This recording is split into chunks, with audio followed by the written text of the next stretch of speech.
చెప్పబోతున్నాను. ఒకటి ఒకటి ఒకటి మనుషులంతా ఒకటి. రెండు రెండు రెండు ఎగిరే పక్షులు రెండు. మూడు మూడు మూడు శివునికి కన్నులు మూడు. నాలుగు నాలుగు నాలుగు ఆవుకి కాళ్ళు నాలుగు. ఐదు ఐదు ఐదు చేతికి వేళ్ళు ఐదు. ఆరు ఆరు ఆరు ఋతువులు మనకి ఆరు. ఏడు ఏడు ఏడు వారానికి రోజులు ఏడు.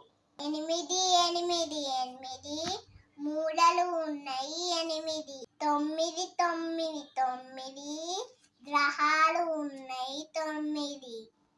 పది పది పది రావణుకి తలలు 10. Please subscribe.